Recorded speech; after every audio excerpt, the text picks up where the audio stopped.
Thank you, Chair.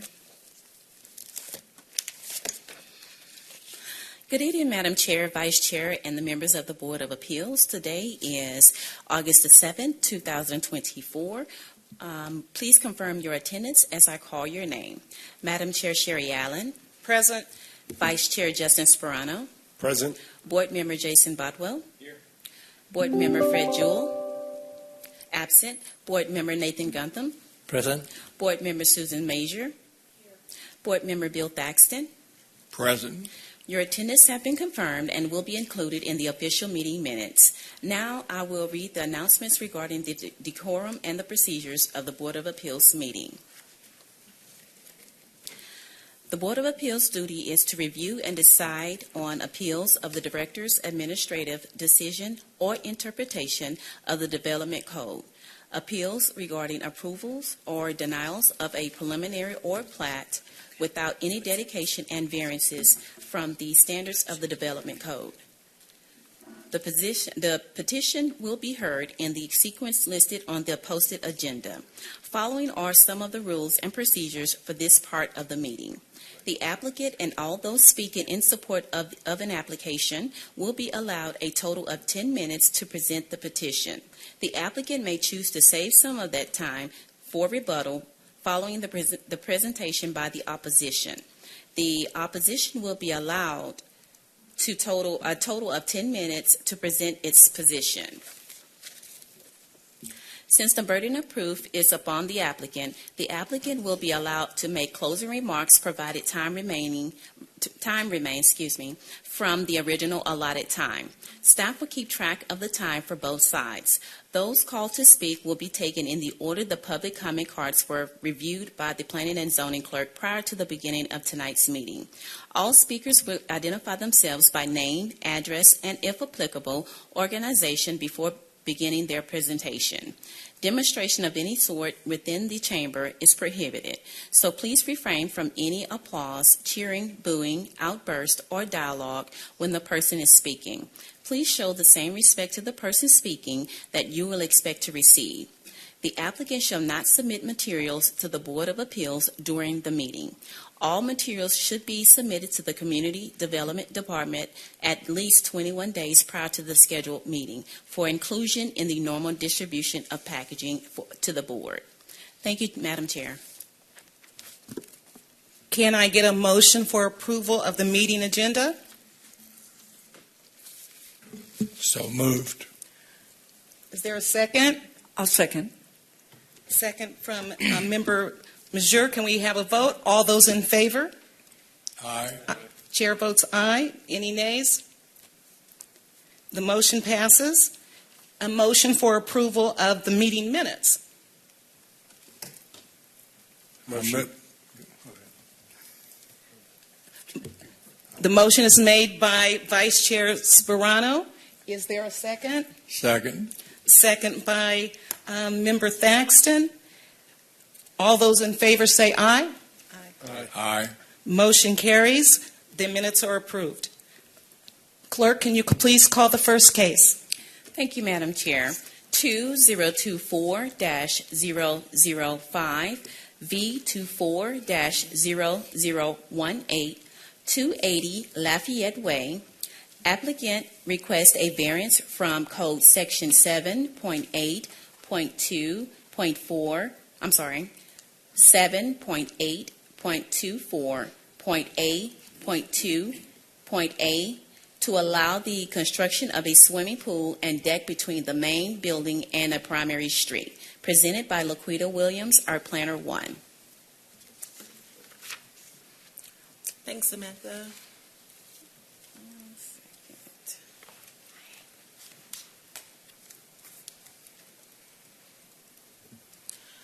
All right. Well, good evening, board members and members of the public. Welcome to the Board of Appeals public hearing. I will start this evening off by introducing our first case of the night, which is V24-0018, located at 280 Lafayette Way. Staff's recommendation is approval with a condition. The applicant is requesting a variance from Code Section 6.8.24.A.2.A to allow for the construction of a swimming pool and deck between the main building and a primary street.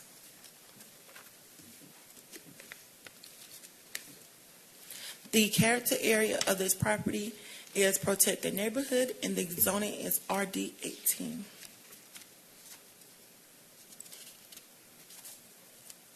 On the aerial image, you can see the rhombus-shaped lot on the corner of Lafayette Way to the north and Powers Ferry Road to the west.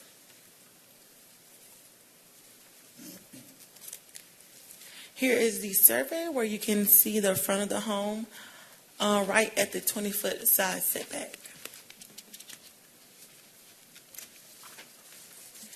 The .47 acre property was built in 2021 and the homeowners purchased the property soon after in 2022.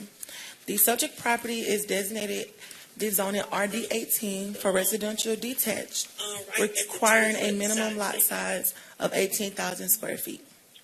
The two-story single-family home has a basement, a two-car garage, and a rear deck. Located within a Chastain Park neighborhood, the subject property is to the south of the city and lies within the Nancy Creek declared sensitive area. The image on the screen shows the lot at the corner of Powers Ferry Road and Lafayette Way. To the rear of the home, in purple, sits an underground water quality device that encompasses a large portion of the area. The lot is rectangular with a subtle elevation increase extending west to east.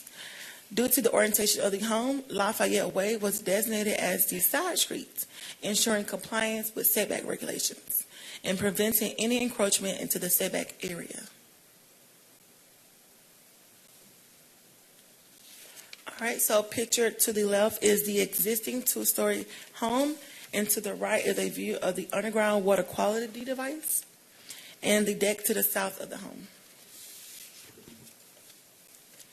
Here is an image of the existing landscape looking northwest towards the intersection of Powers Ferry and Lafayette Way. On the site plan, the proposed deck is highlighted in gray and the proposed pool is shown in blue. The proposed development includes adding a minor residential accessory structure between the main building and the principal streets. The proposed pool is 14 feet by 28 feet for a total of 392 square feet. The proposed deck is 530 square feet. The total new impervious area with the pool equipment is 958 square feet. The total lot coverage after the proposal is 30.2 with a maximum of 35%. Per the Sandy Springs Development Code, no minor residential accessory structures may be located between the main building and a primary street.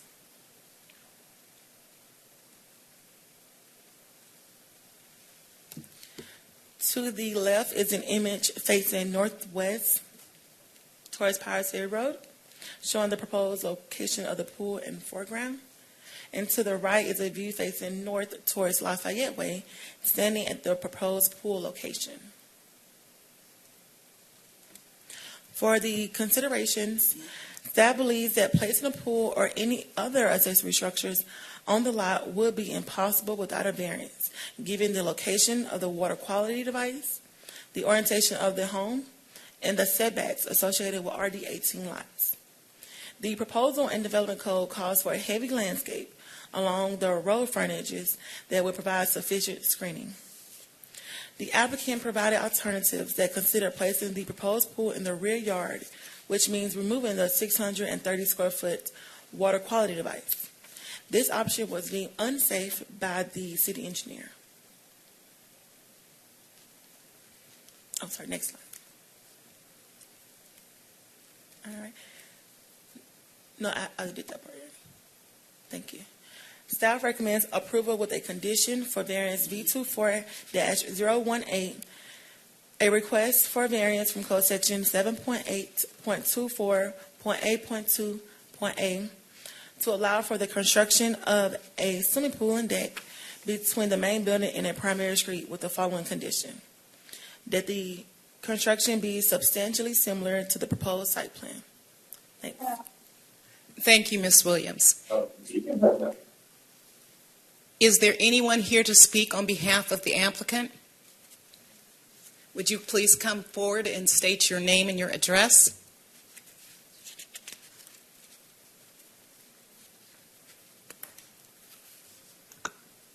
Daniela McGowan, 280 Lafayette Way, Sandy Springs, 30327.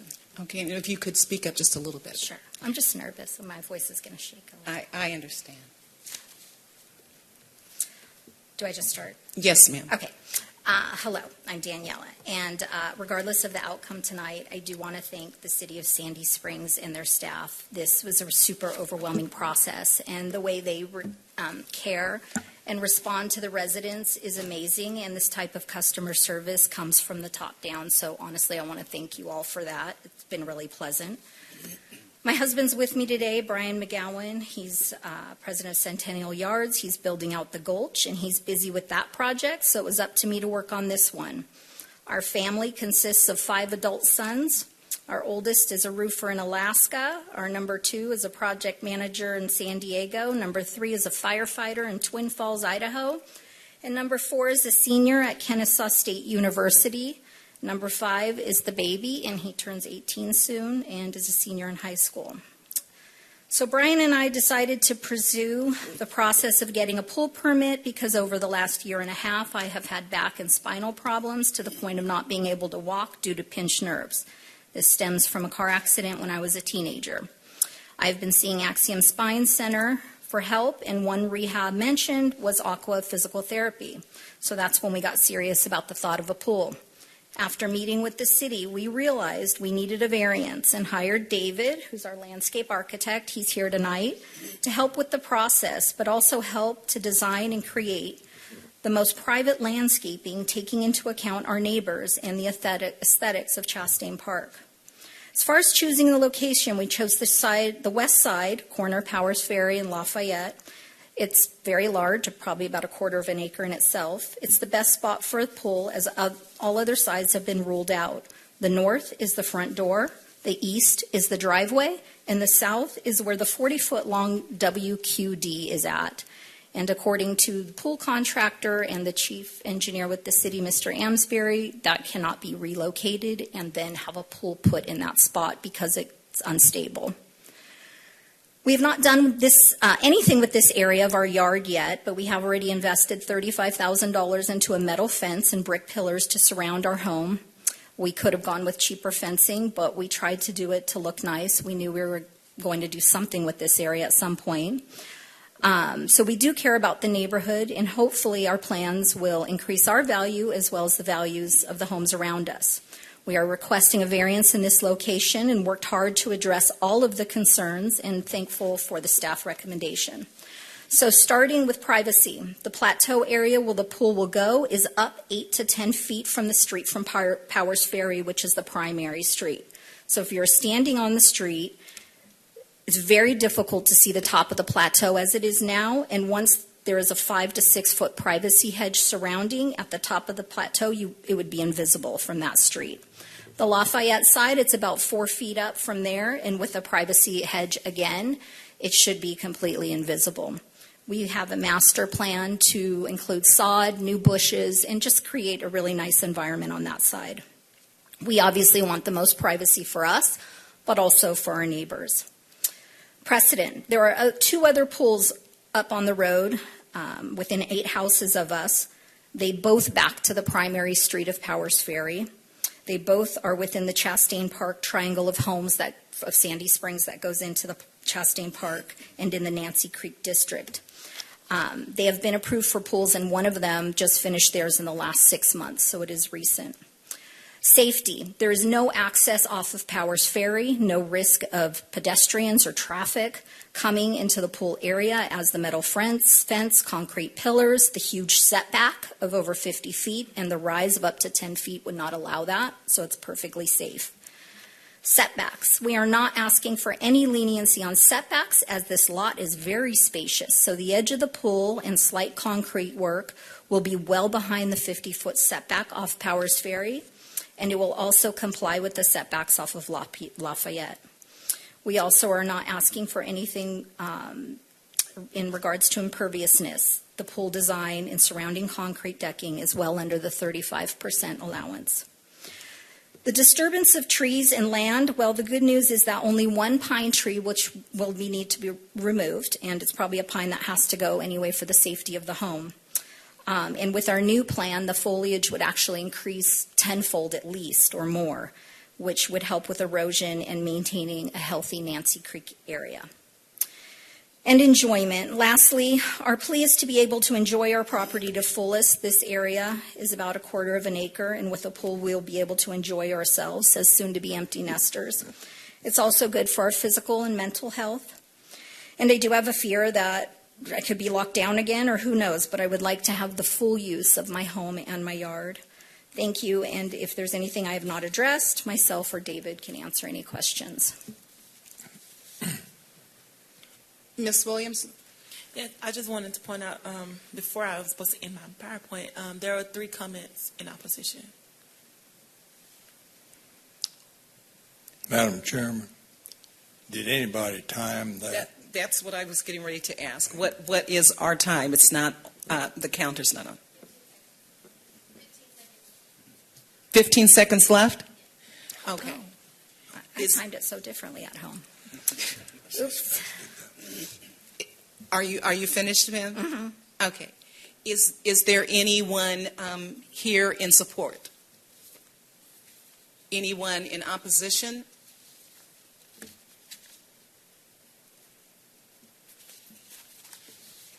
There's several. Yes.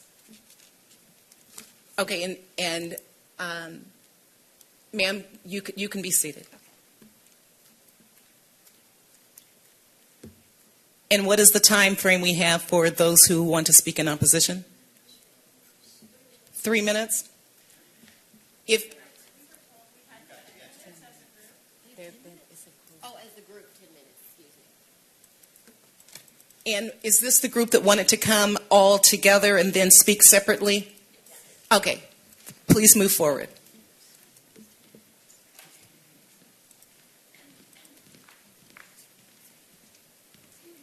And ma'am, if you're going first, to state your name and your address.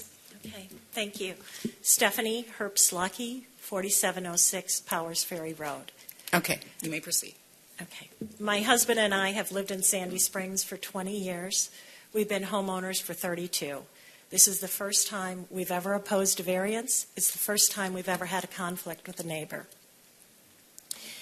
We are concerned about this for many reasons. I'm going to point out 3. First, the pool will be in both the front and side yard for us and our neighbors.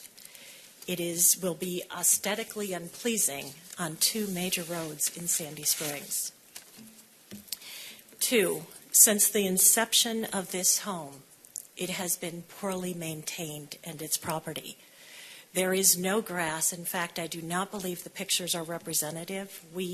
Several of us brought pictures of what it looks like. There's not grass, it's only weeds. It is not fertilized or maintained in any manner. The bushes are not pruned, and so the property suggests a lack of confidence that they would proceed in the future different than how they have in the 2 years that they've lived there. 3, the current plans for landscaping are not specific or well-defined from what we have seen. For example, if they're talking about 5- and 6-foot trees or bushes for privacy, we put up, when we moved into this current home 6 years ago, 10-foot Nellie Stevens across the back, very tightly packed. And even that is not dense enough for privacy. In the back, we have 14 to 15-foot magnolias densely packed, and still we can see neighbors through that.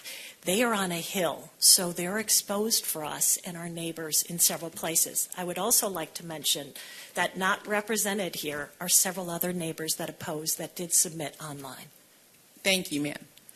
Ma'am, state your name and your address, please. My name is Deborah Glidden. I live at 4665 Powers Ferry Road, Sandy Springs.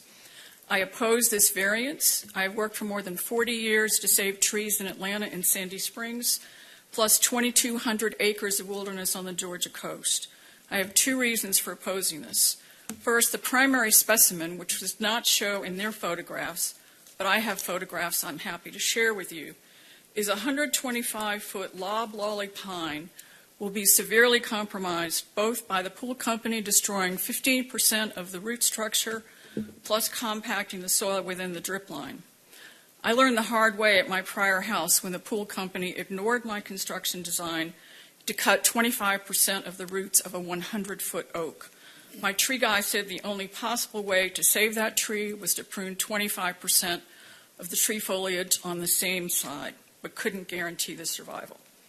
Additional damage to the loblolly will occur from compacting the soil around the rest of the tree, roots within the drip line, which I estimate to be about 40 feet on both sides of the trunk in total. The pool equipment, the backhoes, the construction equipment will continue to run over these roots. This root damage puts neighboring homes at risk, plus people traveling on busy Powers Ferry. The second reason, the topography of my property drops down to approximately 15 feet to a creek for stormwater runoff along the north side of my property, approximately 900 feet long, bordering 5 houses on Lafayette. This creek is a natural amplifier of all sounds from the backyards of houses along Lafayette, creating disturbance to my natural enjoyment of my woods, porch, and decks. The noise would be both from construction, amplified, and the use of the McGowan pool and deck. My property at 4665 Powers is approximately 5 acres, totaling 2,000 trees, which I maintain in excellent shape. My property is now subject to a conservation easement, which means it will never be developed. I've sacrificed financially to do this, and it's worth every penny, as trees are one of Atlanta and Sandy Springs' greatest resources. I have photos I'm happy to share if you would like. I have photos as well. Thank you, ma'am. Would the next the next person in opposition please speak? Marshall Eckford. My mom, Catherine Eckford, she resides at 4675 Powers Ferry, which is actually next door to the said property. All right. If you look at the topographical of the property, it's up. We are much lower. So if we're standing in the driveway or even at the front door and look straight, we're almost eye level to the ground level to where the pool would be. Pretty close. I think the house to the from the house to the side of our house is 25 feet. I worry about a couple of things. Granted, it's under the 35%, but it's so close to our property line that with the pool deck and pool, if it rains, where's the excess water going to come? It's going to come our way because we are lower. There's one. Two, where's the pool pump going to be? It's going to run. Our den and the master bedroom is on that end of the house. It's going to be noise. Lights, people swimming at all hours of the night. It's going to be a noise factor that we're not accustomed to. The house before that one was facing Powers Ferry. When they tore that down and built this one, they changed the direction and made the front of the house on Lafayette. I'm not sure that I need for us to be standing at our front door overlooking a swimming pool. I speak for the integrity of the neighborhood and Powers Ferry. My father purchased this home in 1938 on Powers Ferry Road, and it's been a great place. I have the privilege now to live there. And I certainly don't want to see a swimming pool in my front yard.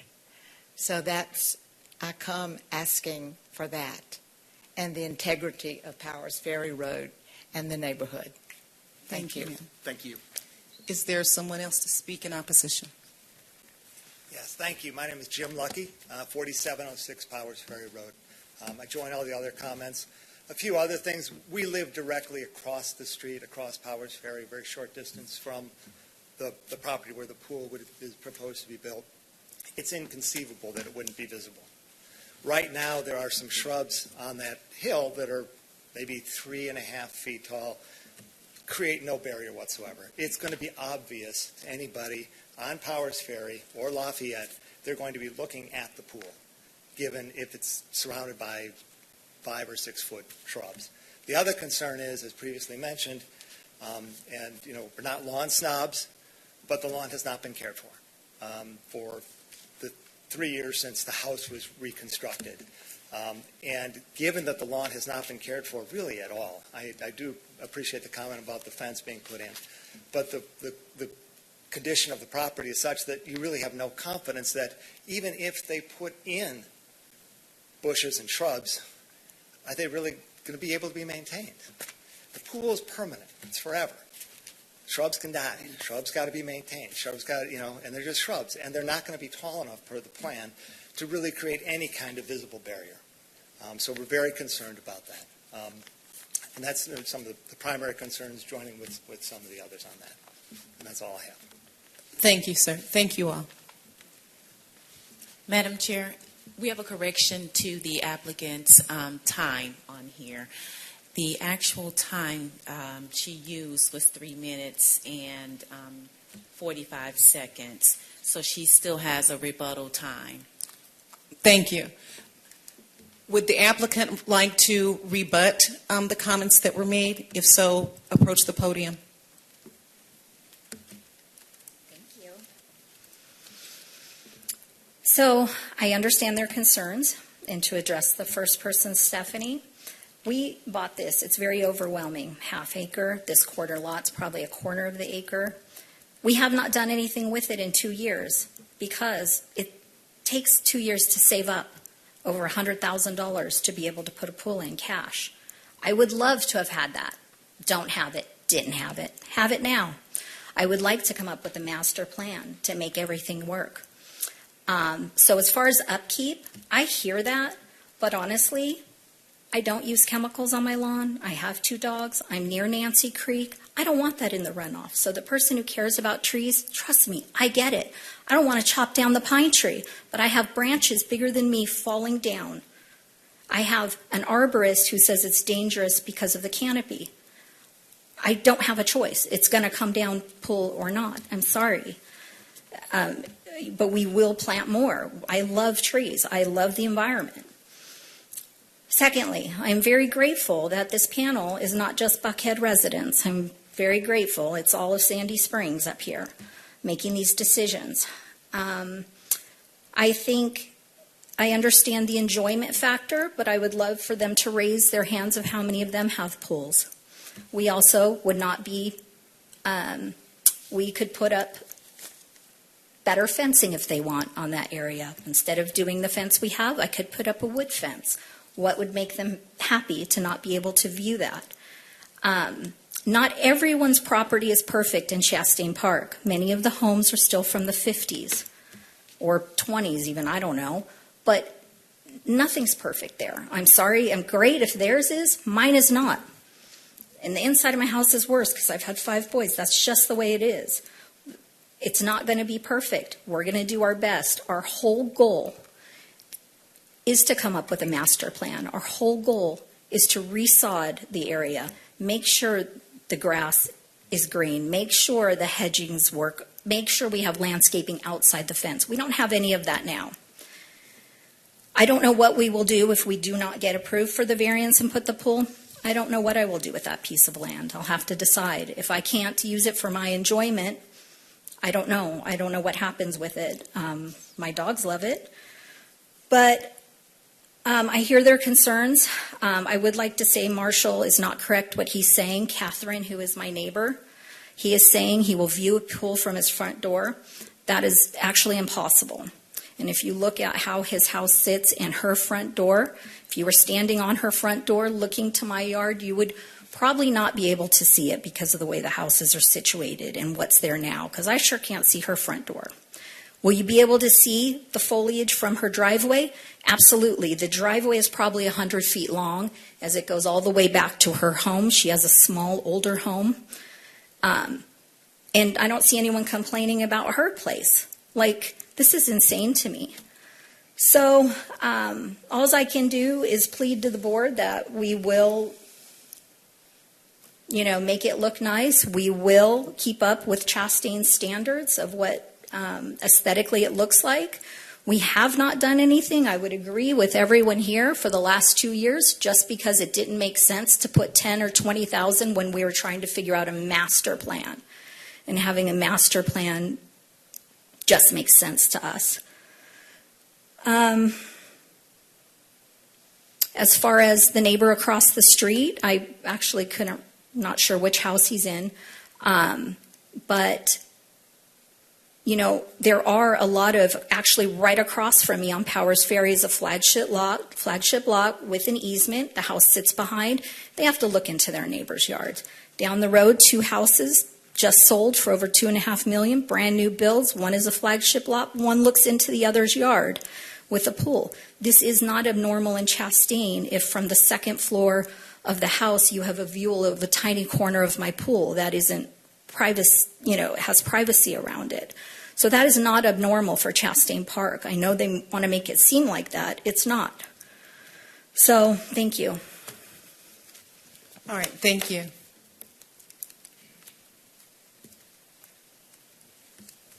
You said that there were 3 comments that came online. Is that what you said? We've had, I think it was 6 comment cards that came in online. I think I emailed those to you guys. But here today for opposition, we had 3, and I think they've already spoken here tonight. Okay. And they still have time left for the opposition. It's 1 minute and 33 seconds. Okay. Would anyone like to return for the opposition for that 1 minute and 33 seconds?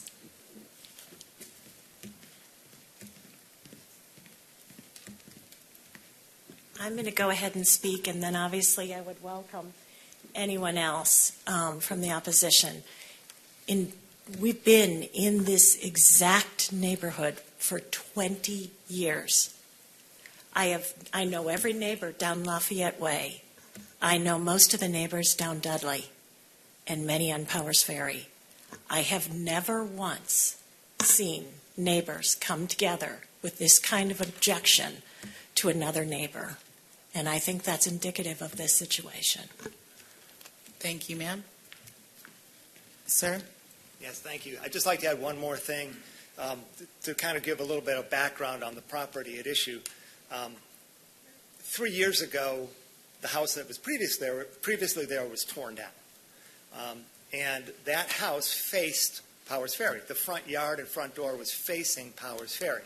So the area where the pool is being proposed to be built is actually, as of 3 years ago, the very front yard of the house. Now, that house was torn down. A new house was constructed in 2021, presumably with full knowledge that you couldn't build a pool on Powers Ferry Road in the former front yard. But it's faced Lafayette in kind of an unusual configuration, but leaving this wide space now that's on the corner. And sir, there's 12 seconds left. You know what? I've said enough. Thank you. I think you got it. Appreciate it. It's a unique property. It's not like just looking into somebody else's yard. It's a unique property that's very prominent on Lafayette and Powers Ferry and visible from a lot of different places. Okay, time. Okay, thank you. Does the applicant have any time left for rebuttal? Yes, she does. 1 minute and 36 seconds. If the applicant wants to use that time for rebuttal, they are welcome to do so.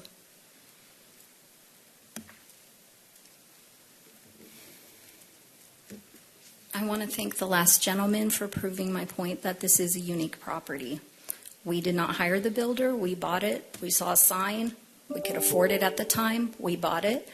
But yeah, it is a unique property, the way he changed the direction of the home, which also changed our address and why I don't get mail.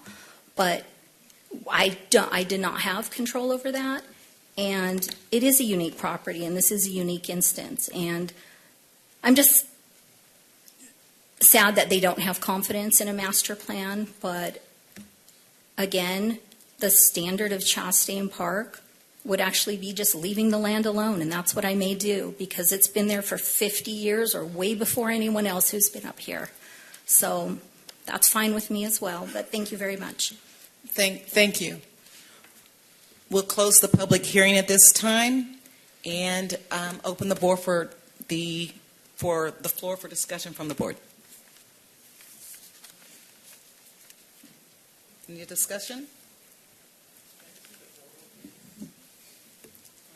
Can you put out a photo? Thank you. Is it this one? Is Yeah, that the thank photo? you. Yeah. Yeah, I have three questions, but Bodwell? with, Okay. without a lot of staff here today, I don't know. I guess Laquita, I'll ask you. I'll try. We've also have some staff online as well. Oh, okay, great. My first question is, what is the water quality structure? I'm not familiar with what that is. So I'm not the expert on that. That is John Ansberry. But I do know. Oh, there he is. He's online. Okay. Laquita. Okay. Thanks. The water quality structure, particularly in this area, in the Nancy Creek declared sensitive area, is basically a water storage device underground that is generally constructed. I believe it's roughly 40 by 20 by 8 foot deep, and probably 9 feet deep, because it's a trench that was constructed filled with rock. All of the stormwater from the house and what they can pick up off the driveway and other impervious surfaces constructed during the construction of this house are piped into the stormwater trench. And because it's in the Nancy Creek declared sensitive area, our typical standard for the city is that we require the storage of 1.2 inches per square foot of new impervious surface. For new construction within Nancy Creek, it's a little more difficult than this, but rule of thumb is 2.5 inches per square foot of surface water from all of those new impervious surfaces that were constructed are piped into this stormwater water quality trench and allowed to infiltrate or percolate into the ground, so that they don't immediately hit our streams and stormwater channels. Okay. Thank you very much. Thank you. It would have to meet that same standard for those new impervious surfaces. Member Sperano, I'll come back to you. Okay. I have a question for the applicant. Ma'am, you can approach so we can all hear you when you respond. You said you spoke to your arborist. In the report that we received, it says no comments provided from the Sandy Springs arborist. Oh, I had an arborist out before to look at the tree, just myself, because to see like what's it going to cost, how is this going to work, and then I did meet with the Sandy Springs arborist to talk about, the program of there's like a fee to pay and if you have to take down a tree and how that works. David might have more information on that. I just know what my arborist said, that he would submit a report for the pool permit. So the arborist was specifically for the plans for the pool. Yeah, because of the root system and because pines have more of a shallow root. He also said because the canopy is so deep, it's dangerous. I showed him some pictures of the limbs that have come down. So he said it's kind of an unsafe tree, sadly how it is, because of the pine's roots, and you could not put a pool there without removing those roots anyway. So either way, it's probably going to have to come down at some point. Thank you. I have a question also. Do you have it for the applicant? Mhm. Okay. Ma'am, state it. What is the plan for the vegetation to shelter the view? So originally, in my mind, because I've walked up and down some of the streets in my neighborhood, Chastain Park, I have seen many homes that have complete hedges. I cannot see the house through. And that was my idea. My plan was to put hedges where you cannot see anything up along the entire plateau. New sod, smaller hedges down below, plants on the outside of the fence. I do like to keep things lower maintenance. But those are the hedges I was talking about. I was not talking about magnolias or anything that you can see through, because we actually have some, and I actually went to take a picture of my neighbors 2 houses down who did that with smaller hedges. You cannot see anything beyond those hedges. So, designing it and planting them close enough, it could be a shelter and privacy for the pool. And being up on the top of that plateau area, I don't know how you would see through. unless we just put up a fence, a wood, structure that you cannot see through. Well, what I'm asking is, what is in the application? What are you committing to do if this application is granted? If the variance is granted, then we would move forward with the pool application, and we haven't got to that process of because they're separate. So the pool application doesn't come in with the variance. I think that's why they had the condition that it needs to be very similar, the staff's recommendation that it needs to be similar to this request. So once we submit the pool application with the rest of the pool plans, keeping it very similar to our variance request, we would then name everything, name all of the bushes, the plants, the trees. We just haven't got to that step yet. So this is step 1 and that's step 2. Board Member Monsieur?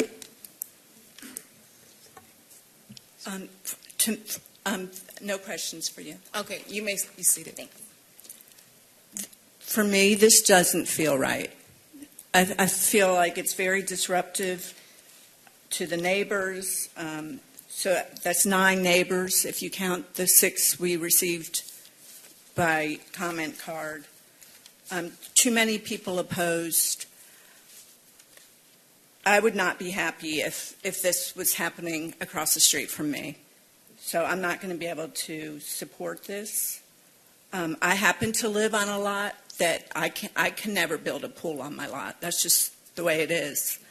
And I'm not convinced that there's not, I see why they want the pool in the front yard because it's the most spacious, but I'm not convinced that they can't put it elsewhere where it's legal.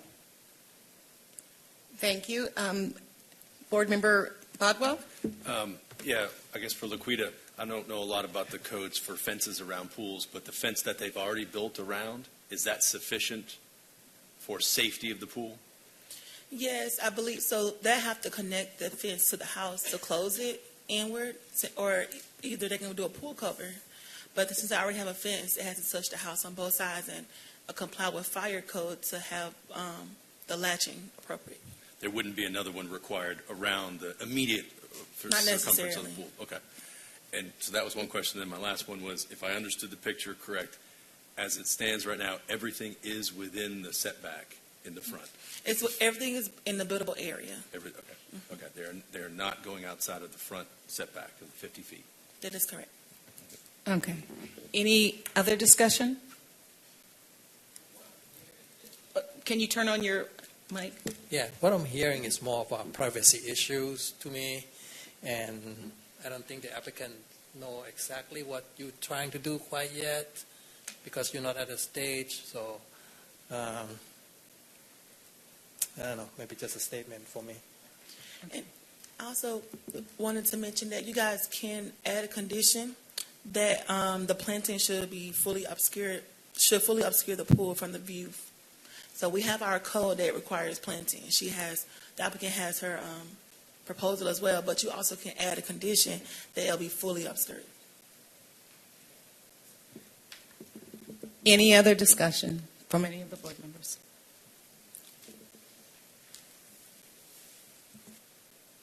Anyone prepared for a motion? I am. I move to deny this variance number V240018, 280 Lafayette Way. The request asking to construct a swimming pool and a deck between a main building and a primary street. Based on 9 letters or nine pieces of opposition, 9 neighbors who are opposed, and not in line with the character of the area, placing swimming pools in front yards. Is there a second? I'll second. Okay. Second by Member Thaxton to deny V240018. Let's have a vote. All those in favor? And do a roll call vote, please, Madam Clerk. All those in favor of the motion to deny V240018. Aye. Mr. Compton? Nathan Contham? Can you speak into the mic? Okay, your nay. Aye, Thaxton. All those in favor, just all those in favor. All those in favor to deny. Susan Major and Board Member Bill Thaxton. Okay, 2 to deny.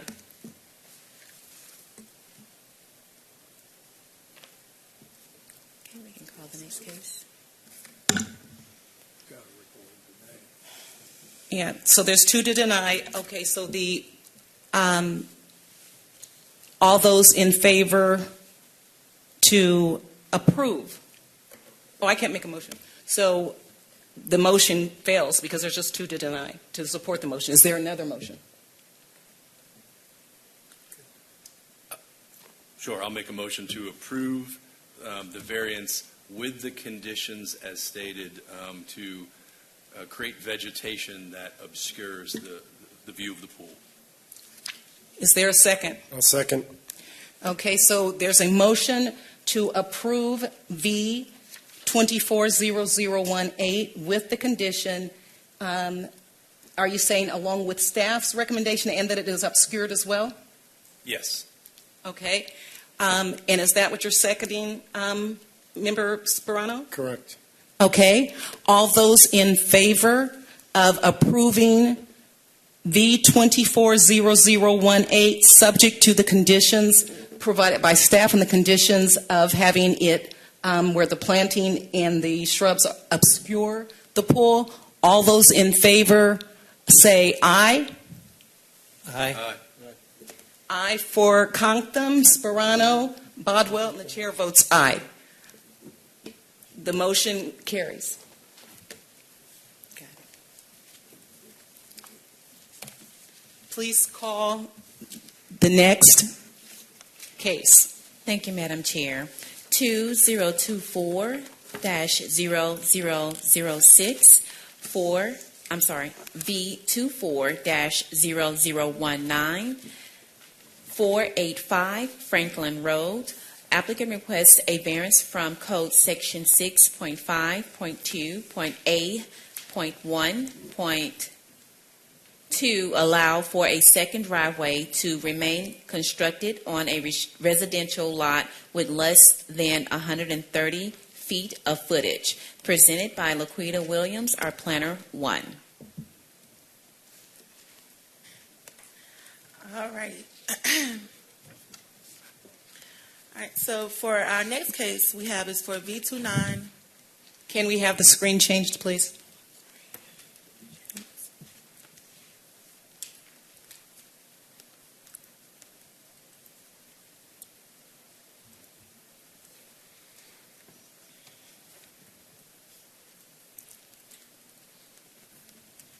Perfect, thanks.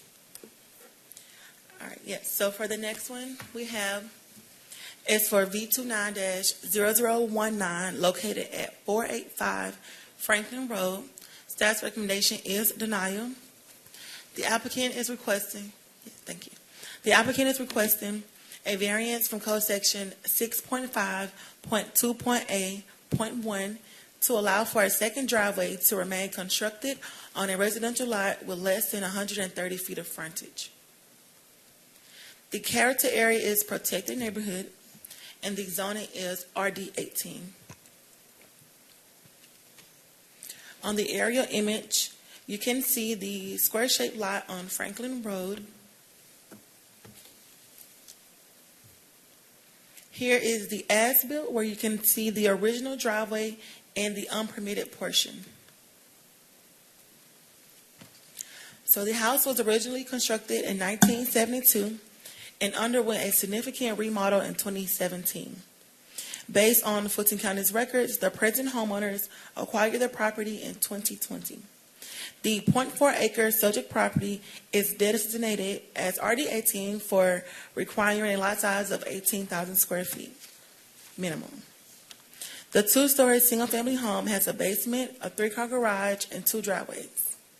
Positioned within the High Point Civic Association neighborhood, the subject property lies in the southeast corner, or the southeast part of the city, and falls within the boundaries of the Nancy Creek Declared Sensitive Area as well.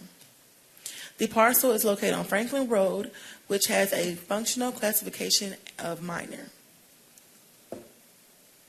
Here is a picture of the front of the home with the additional non-compliant driveway.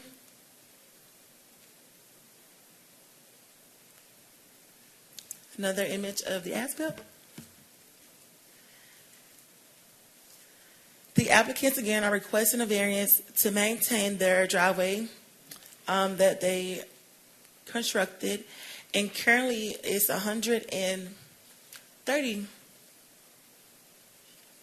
Our code requires 130 feet of road frontage to have 2 driveways, and they currently have 106.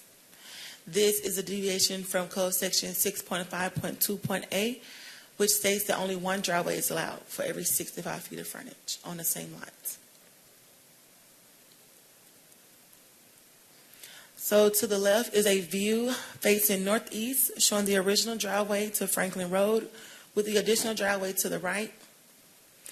To the right, the image to the right is a view facing west along Franklin, showing the curb cut out of the additional driveway in the foreground and the curb cut on the main driveway in the background. For considerations, staff acknowledges that the topography and the power pole near the driveway presents a site visibility issue. However, there is a code-compliant alternative with a turnaround to address this concern. The illustration on the right shows an approximate code-compliant turnaround. The applicant would have to collaborate with city staff to implement this solution correctly. Staff also notes that adhering to the code would not cause a hardship.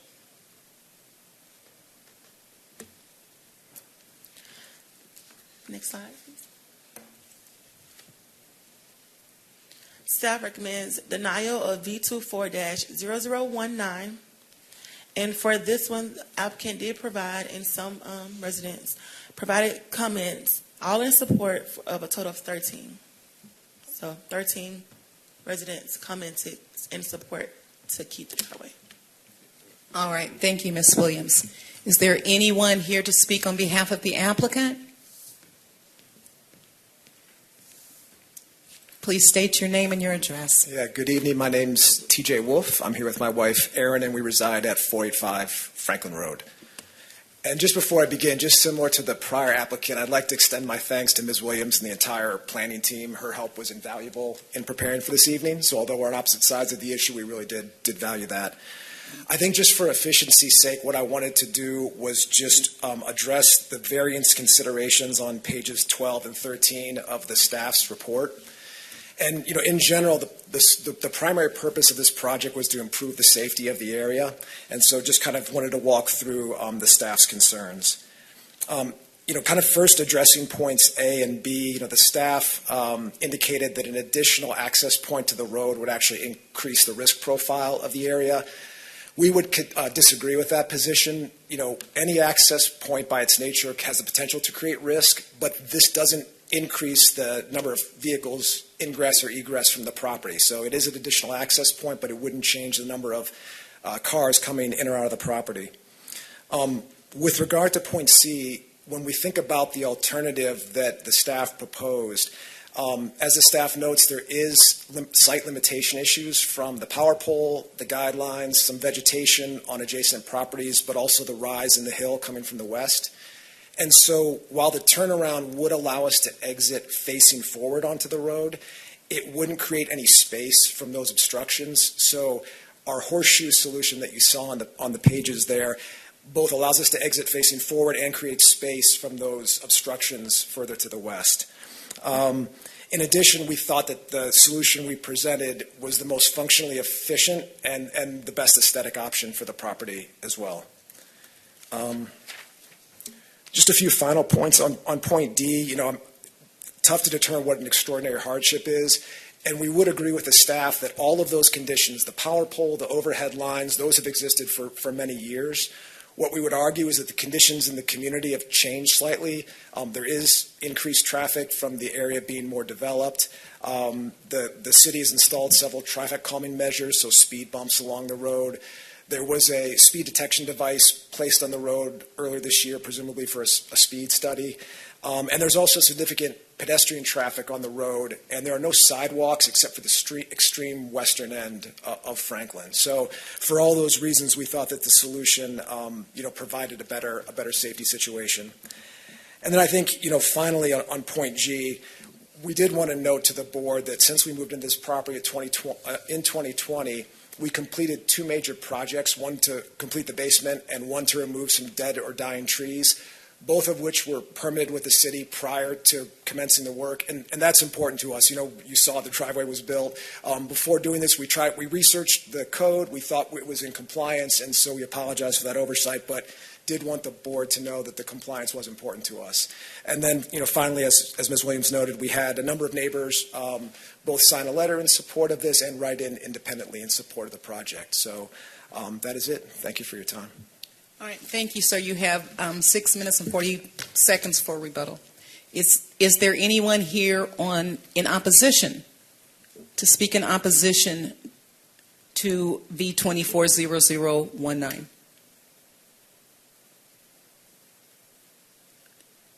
Sir, if you want to say anything more, you could say it at this time before we close the public comment. Okay. So we'll close the public comment at this time, and we'll open the floor for discussion from the board. Any questions or discussion that you want to have or you want to ask anybody? I have a question for the applicant. Sir, would you approach the podium? Hi. So I just want to confirm, you were not aware that you couldn't have two driveways? No, so we use the self-service tools on the planning website and kind of went through and, you select certain things that tells you. And so we weren't aware of the 130 foot, so we have 106 feet. We need 130. We weren't aware of that regulation prior to commencing the work, no. Okay. And sir, while you're there, I have a question. So you did not contact the city to inquire like you did with regard to the other work that you had permitted? No, we did not. I think for the basement and the trees, those were fairly obvious given the size of the project. And like I said, we attempted to use the self-service tools, and there's a lot of information on the city's website. My wife and I both went and completed those drop-down selections. And again, the answer we got, apparently we completed the information wrong, was that it didn't require a permit. So certainly not intending to circumvent the rules, just we attempted to research and comply, and then that was not the case. And I just have one other question, sir. Is it your position that the code compliant solution, you're opposed to that? Yeah, we understand the code compliance solution of maintaining just a spot to back in and pull out, but the two, I guess, points we would reply with are, again, it doesn't create any separation from those obstacles. So you would still be pulling out the original entrance and still have those obstructions and the road rise. And then our position would be the current option is a better aesthetic solution and more efficient functionally than just having that turnaround because you can exit directly onto the road. Thank you, sir. Any other discussion? Yeah. Member Thaxton? Do you use the old driveway to turn left anymore? No. So since the construction of this, we use the new exit. So I enter the driveway through the old, but we now exit through the new space. So you can back in, then pull forward through that. And again, both for my wife and I, but also we have one new driver in the house, soon to have another new driver. And so yes, that's how we've instructed them as well to pull out that way. Member Bodwell? I don't have a question, more just a commentary. I'm torn about this one because clearly I see why they did it, because of the rise of the road and people coming over the hill quickly. It makes complete sense that you would do this for safety purposes. I get it. But on the other hand, certainly seems like they've got plenty of room up toward the two-car garage there to pull into the garage and then come out and head out the driveway face forward. So I'm a little torn on this one, but I certainly see why they did it. Not a question, more just a commentary. I have a question for Laquita, and I'm sorry if it was mentioned, but if they did put a curb cut at the old driveway, would it be compliant to keep the new one? If they remove either of the curb cuts, they will be co-compliant. But they are in Nancy Creek, so they have some impervious coverage that they have to take away anyway. And I think there's like a 200 square foot maximum of a turnaround. So they'll have to comply with those other codes because they're in Nancy Creek sensitive area. But if they delete or eliminate one of those curb cuts, it'd be okay as well. It'd be co-compliant. Is the applicant aware of that option? Well, wait for him to, sir, come back so it can be recorded. Has that option been presented to you? Yeah, we spoke with Ms. Williams about that option. I think the challenge is if you can just visualize it, if you remove the original curb cut, you'd have a driveway that kind of snaked across the front of your property and then up to the garage. So I think that would, again, not be in keeping with the aesthetics of the neighborhood. And just a point on the turning around at the top of the driveway, that was what we previously did until we have another driver who parks their car at the top of the road there. So that was the previous solution, but now that we have another driver in the house, soon to have a fourth, those cars reduce that turnaround area at the top. Any other questions for the applicant while he's there? Okay. I have a question for staff. Okay. Have a seat, sir. Okay. Laquita, hey. I wasn't clear. Are they exceeding the square footage for impervious surface being in the Nancy Creek sensitive area, or are they complying with it? That's a question for City Engineer John Ansberry, because I do know they have to comply with an additional 1.2 of mitigation for stormwater, but other than that, I'm not sure if they're complying with. I just know there's more they have to do. Okay. Yeah. And I don't know if he's still online. I am Laquita. Perfect. Yeah, the Nancy Creek declared sensitive area requires additional stormwater management measures for any new impervious surface area. We did, council did pass, has amended the code such that you can have up to 500 square feet of replacement or repair within the Nancy Creek declared sensitive area. So they would essentially, they can get credit if they remove the old driveway, they would get credit for 500 square feet of that area being removed. But any net increase over that, they would have to provide runoff reduction for, or stormwater management. Any additional discussion from the board? Maybe I missed this. When is the new driveway got put in? What year? Yeah. You're asking staff? Okay.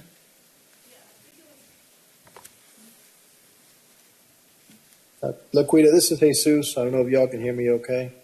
I'm the land development manager. I do recall, I want to say it was sometime maybe April of this year. If I'm not mistaken, we'd have to go back and look at our code case. It was initially triggered by a code response. Okay. Any further discussion? Anyone prepared to make a motion?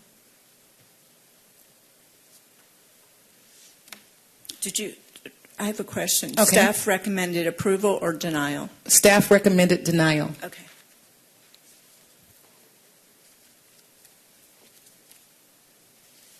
I'll make a motion. I make a motion to approve the variance of V24-0019. Okay. Is there a second to approve V24-0019?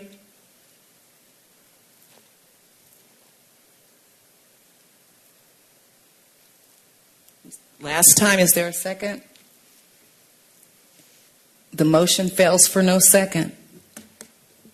Anyone else want to make a motion?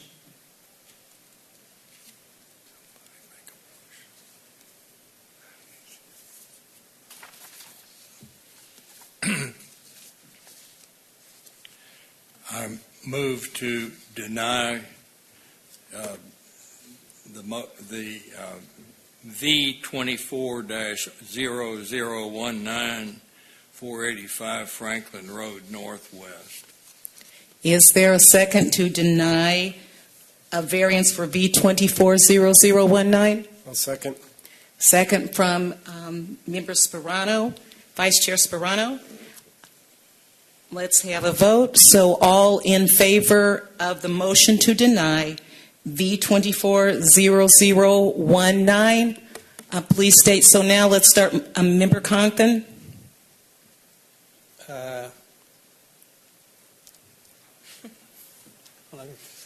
Okay. All right, let's move on for a second. Member Thaxton. Aye. Sperano. Aye. Bodwell. Nay. Aye. Aye. And the chair votes aye. The motion carries to deny a variance for V24-0019.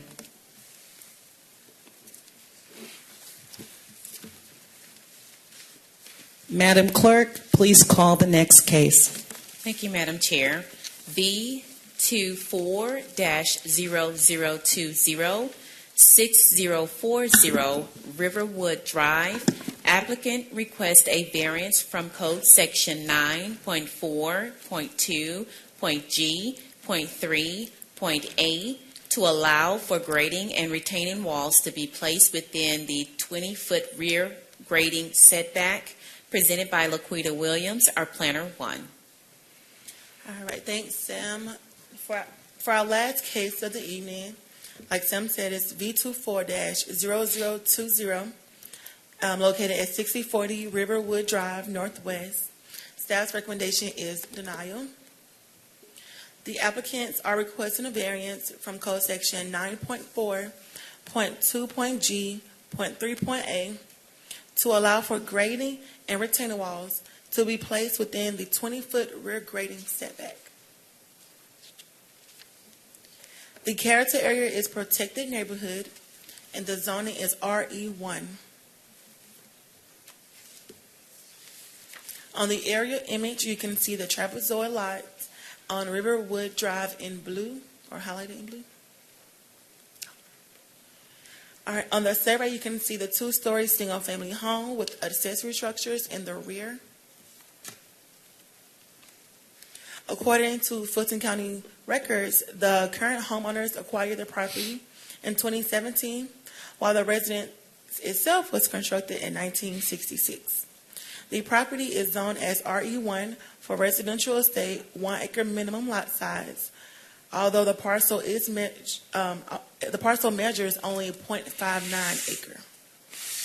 The property features a 2-story single-family home, complete with a basement, 2-car garage, and 2 rear decks, along with a covered porch in the back. The house is positioned toward the furthest rear of the lot, extending into the 40-foot rear setback. Situated in Rivershore Estate neighborhood, this property lies within the western section of the city. The house and driveway are perched on a plateau with the surrounding land sloping downward towards the front, west, and rear side of the parcel.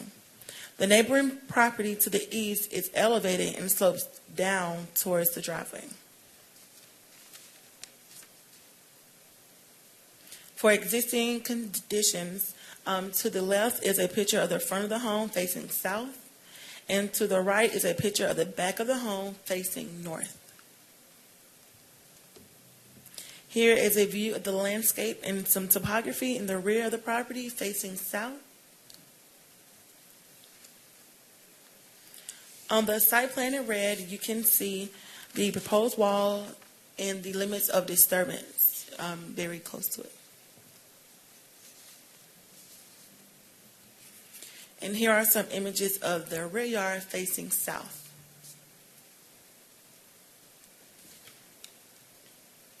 The proposed development, which requires a variance from the development code, includes grading and installing retaining walls within a 20-foot rear grading setback. The homeowners have requested to improve the irregular shaped lot to the southeast of the home to utilize the rear corner and to modify and improve their backyard. However, our code requires that in all RE zoning districts, no grading to be allowed within a 20-foot rear setback. For considerations, staff acknowledges that the topography and the shape of the lot make it challenging to create a rear yard. However, staff also notes that a rear yard is feasible with adherence to the development code. The applicant did not provide any renderings that demonstrates a code-compliant alternative.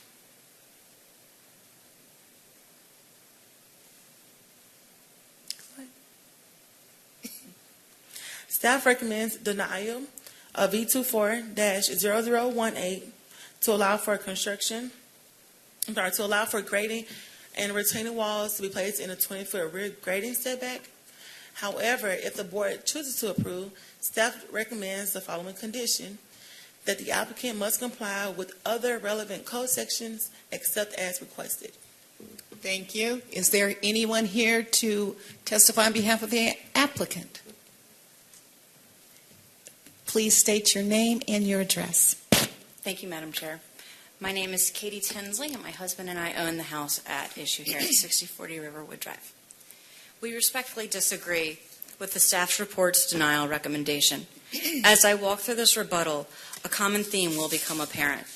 The proposed plans complies with the intent of the development code and is the safest and most cost-effective design for our project. Taking a step back, the staff department was tasked with analyzing a list of 7 factors in order to approve a variance request. There are only 3 disputed factors on pages 13 and 14 of the staff report, so I will spend my time addressing each of those. As for factor 1A, the staff department is required to analyze whether the proposed project is supported by the general intent of the development code. This requires consideration of the entire development code and not just section 9.4. Thus, it is important for us to look at section 2.1, which clearly sets forth the intentions of the property designations. As you can see at section 2.11, a property that is greater than 1 acre in size should be designated as a residential estate. Any property less than 1 acre in size should properly be designated as a residential detachment. When reading code sections 2.1 with section 9.4, it is clear that the code's intention is to prohibit retaining walls within 20 feet of the rear lot line for properties that are larger than 1 acre in size, and to prohibit retaining walls within 15 feet of the rear property line for properties less than 1 acre. Our property is less than 1 acre in size, and our proposed plan has a retaining wall within the 15-foot setback. Therefore, Therefore, the approval on this factor is appropriate. As for factor 1.d, the staff department is required to determine whether the particular physical surroundings, such as the shape, size, and topography of the of the property, would result in a hardship. Here, the staff report concludes that the application of 9.4 would not pose a hardship. In reaching this conclusion, however, the staff department ignored the implication of 3 important facts contained within its own report. Specifically, that the house and driveway sit on a plateau with the rest of the property sloping away from the house both in the front and the backyard. Second, the house is built towards the rear property line. And third, that the property has a trapezoidal or irregular shape. These factors are important, and the impact of these factors is even more important. First, the steep slope creates an unusable backyard, which results in our 3 kids being forced to play in the front slope yard and running into 2 options, either running into the street to save the soccer or baseball, or taking money out of their weekly allowance to buy a replacement. The location of the home towards the rear property line minimizes any available square footage available for a backyard project. And finally, the irregular shape of that rear lot line magnifies the impact required by the setbacks, especially when the property is improperly designated as a residential estate.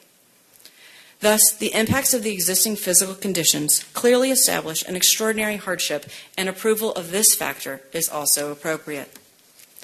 As to the final disputed factor, factor 1E, the staff department is asked to determine whether the variance requested is the minimum necessary to accomplish the development. And it summarily concludes that we can create a backyard by abiding by this code with less impact. And unlike the prior cases of this evening, no alternative plan has been proposed by the engineer. The staff report respectfully is simply wrong in this conclusion.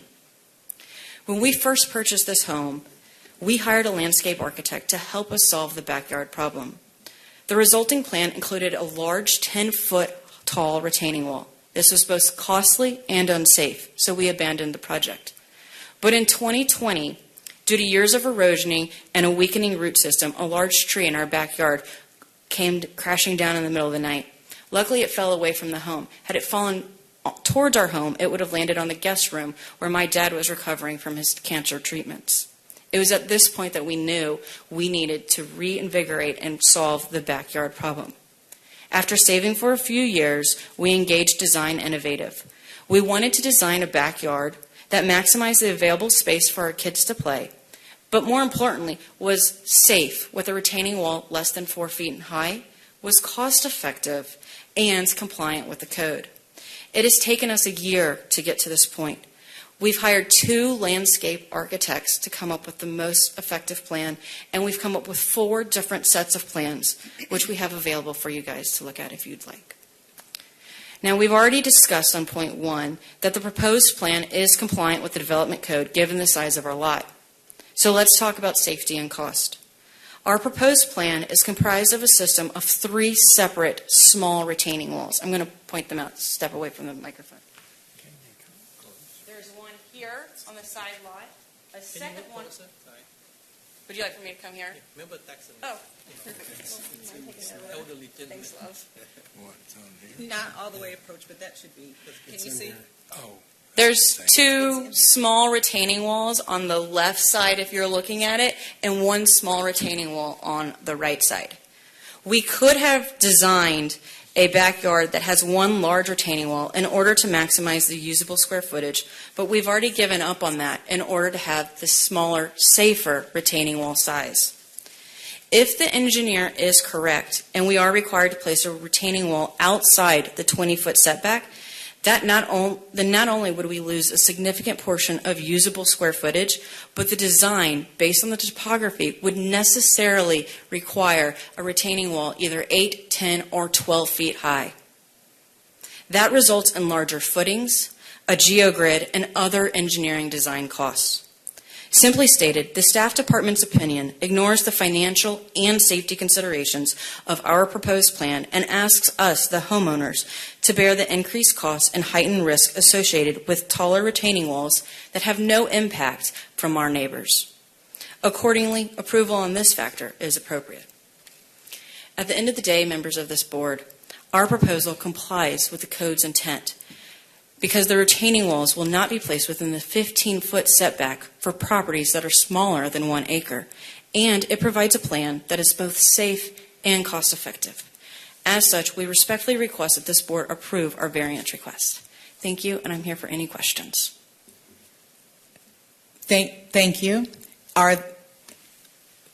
You will have a chance to rebut. You have 2 minutes and 49 seconds. Is there anyone here in opposition? And did we receive any comments or correspondence in opposition? No, we did not. Would you like to reserve it? Do you want to speak now for your additional 2 minutes? No, ma'am, I just wasn't walking all the way back in case y'all had questions. Well, they may have discussion or they may ask you for questions. It just depends. They may have questions from staff, so you might have to walk back up. Perfect. Okay. All right, I'm going to close the public comment at this time so we can open the floor for board discussion. Discussion from any member of the board? Member Thaxton? Yes.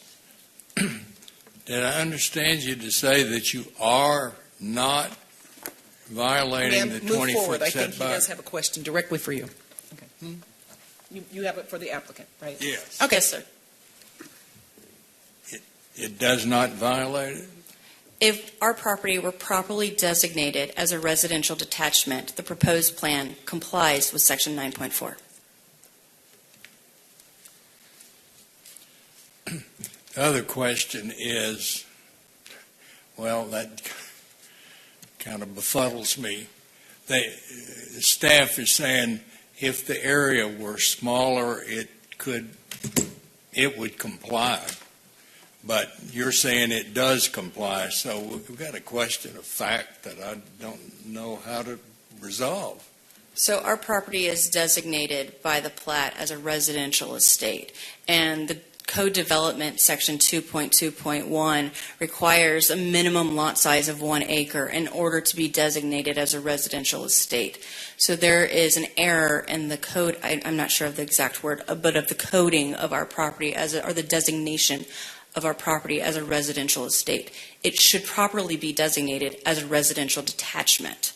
So if our property were properly designated as a residential detachment, the proposed plan would not run afoul of Section 9.4. However, because we inherited a property or purchased a property with the improper designation, that is what is causing us to run afoul of the strict interpretation of the code section. So the error is the zoning classification? Yes, sir. And I have will you bring up the map of the entire neighborhood? There's several properties in our neighborhood that are less than 1 acre in size and designated improperly as a residential estate. So you can see here, is it the light or the Ma'am, if you're going to speak, you need to go. Well, she needs to go to the microphone to state her name and her address if she's going to be speaking. No, that was casual. I apologize. Okay. The light orange are properties that are designated as residential estate, and the dark orange are the properties that are designated as residential detachments. So you'll see that our property and the immediate adjacent properties are all about similar postage size stamps. They have normal rear lot lines. We have a trapezoidal rear lot line. Those should also, they are all less than 1 acre. Our lot size is about half an acre, and we're improperly designated as a residential estate. That's what's subjecting us to the variance. So don't you need to get the zoning changed? That was an option that we discussed with the city, and the city advised us that we should request a variance instead. But to comply with residential estate requirements, you could reduce the size of it since you're going for the variance, right? Technically, we could, but that has both safety and cost implications. So one of our main factors is to keep a retaining wall less than 4 feet. If you take a retaining wall any size over 6 feet, then you have to worry about significant geogrades and tiebacks, and that becomes both costly and dangerous. The maintenance and failure rate of a retaining wall over 4 feet is significantly higher than a retaining wall that is below 4 feet. If you ask me how I know that, because it doesn't look like I should know that, I'm in construction. Any other question, Member Thaxton? No. Okay, thank you. Thank you, Chairwoman. Anyone else? I got one. Member Bodwell? For the staff, I'm a little surprised by the answer to her question of you should request a variance rather than a zoning change. Help me understand why that was the advice. Mm-hmm. Well, it'll be difficult because everything around is RE zoning. So it'll be considered spot zoning if her one parcel in the neighborhood was something other than RE. So it'll be more time consuming. It'll be against the theory of planning that's about spot zoning. So it'll have to be like a neighborhood thing to get the whole neighborhood zone to the same. And that is correct there. The whole strip of that part where her parcel is, they all have less than 1 acres on it with acre zoning designation. That is true. Yeah, I mean, I've got the code book right here, and in 30 seconds, I figured out she was right. 1 acre minimum lot size in order to be designated RE1. Yes, and I was looking at the plat during my review. The 1966 plat from Fulton County, it was R3 zoning, which also had those same setbacks. So it's not like the city came and changed it. We just Adopted. renamed it. You just It was the adopted. same setbacks Okay. in 1966. Yeah. The setbacks were still 20. Mm-hmm. Okay, all right, thank you. Any other questions or comments? Maybe to staff regarding the stormwater. Do you have a chance to review that yet? Stormwater, the big John. On F, it's saying here that the site plan has not been reviewed for stormwater compliance. They'll be during permitting process. Can maybe the homeowner say something about that part? We haven't heard that. Absolutely. The stormwater runoff is very important to us in consideration of that. Our neighbors to the immediate right, if you're looking at our home, has a big drain in front of it and it fills up. So that was a very important factor. If you'll notice on the proposed plan at the rear lot line, we have proposed putting down some stones in order to slow the runoff. So in the back of our yard, it looks unattractive on the photos, but it looks very forest and dense back there. And there are large 2-acre lots behind our property, and they slope down towards our rear property line. So at the back of our property line, actually off of our property line, is a significant amount of water runoff from those higher properties. And it runs outside of our property line. So what we've done in our proposed plan, in order to help our downhill next door neighbor, is to include some large stones in order to try to slow down that water runoff. But our proposed plan does not change any water natural paths from what currently exist. I have a question for you, ma'am. Yes, ma'am. You said that you had 4 plans decided. Were any of those plans code compliant that you considered? If we are properly designated as a residential detachment, then yes. Were any of them code compliant designated as RE? No, ma'am. Okay. And when we came up with these, again, we had two main restraints. The most important of which is that we don't want to place a retaining wall in any spot that's going to be higher than 4 feet because of the safety considerations that go along with that. If we are required to place a retaining wall within the 20-foot setback, based upon the topography of, I believe on the far right, our topography starts at 1024 and it goes all the way down to 1008. So it's a very steep declination or slope of our topography. So any retaining wall, the further in our property you go, the higher the retaining wall. Did you provide any opinions from experts to support what you're saying about the height of retaining walls? And I do understand you're in construction, but did you seek out any engineering or any experts to provide something in support of that? I'm not sure if our landscape architect is a registered engineer, so I would have to decline and say no, ma'am. Okay, thank you. I have one question. Yes, How many ma'am. square feet is your lot? Our lot is 0.59 acres, which according to Google, I believe approximates out to about 27,000 square feet, which puts us at the RD17 designation, which is 2 designations below the residential estate 2 designation.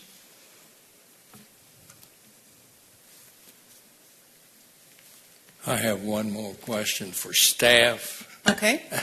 Would you show the zoning map again, please? Mm-hmm. Yeah, that'll be slide 3. If Helen or Sam can go to slide 3 in the PowerPoint.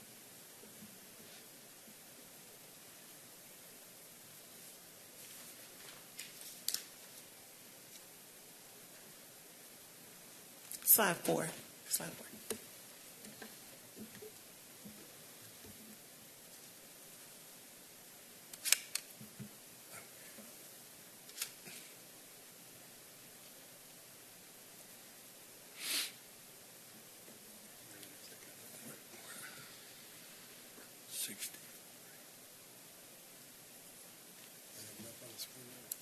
No, V24-0020. That was 18.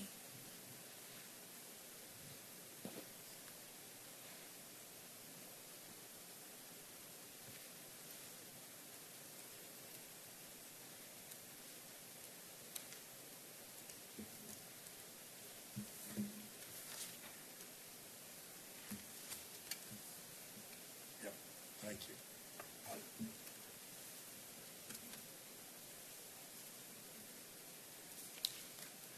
there it's larger now.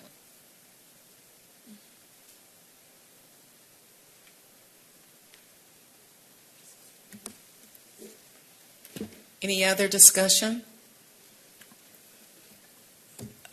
One last point of clarification. The red line, the site plan with the red line,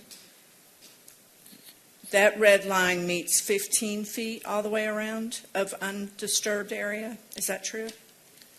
The red line represents the proposed wall, which is from the rear 14.9 or 14 feet 9 inches away from the property. Okay, what I mean is the proposed wall, will that meet the 15 feet all the way around?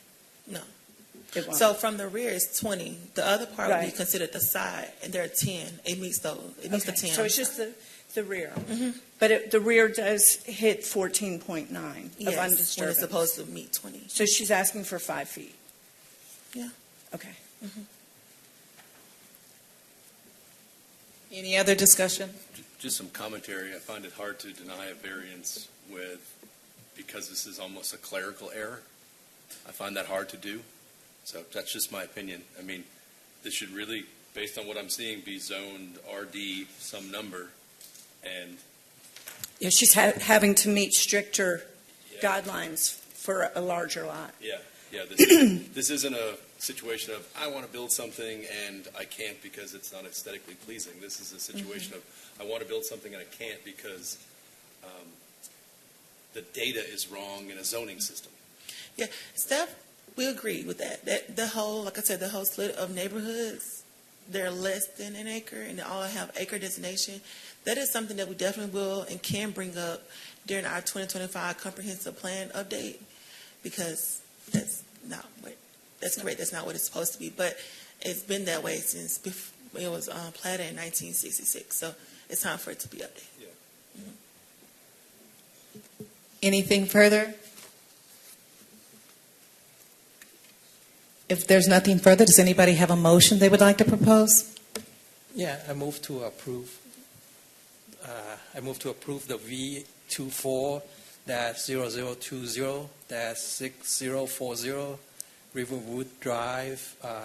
The request for code section for request of variant from code section 942G3, allowing for grading and retaining wall, subject to I think staff condition, right? Thank you. Is there a second to Member Conklon's motion to approve variance V24-0020 with subject to conditions provided by staff? I'll second. There's a second by Member Mazur. Are we ready for the question? All those in favor of approving variance request for V24-0020, please signify by saying aye. Aye. Aye. Aye. And the chair votes aye. The motion passes. That is the end of our cases. Is there any ongoing business? Is there any new business? Hearing none, is there a motion to adjourn? So moved. Is there a second? A second. Okay, all those in favor of adjourning, can we hear a vote of aye? Aye. Aye. Chair votes aye. We're adjourned. Thank you.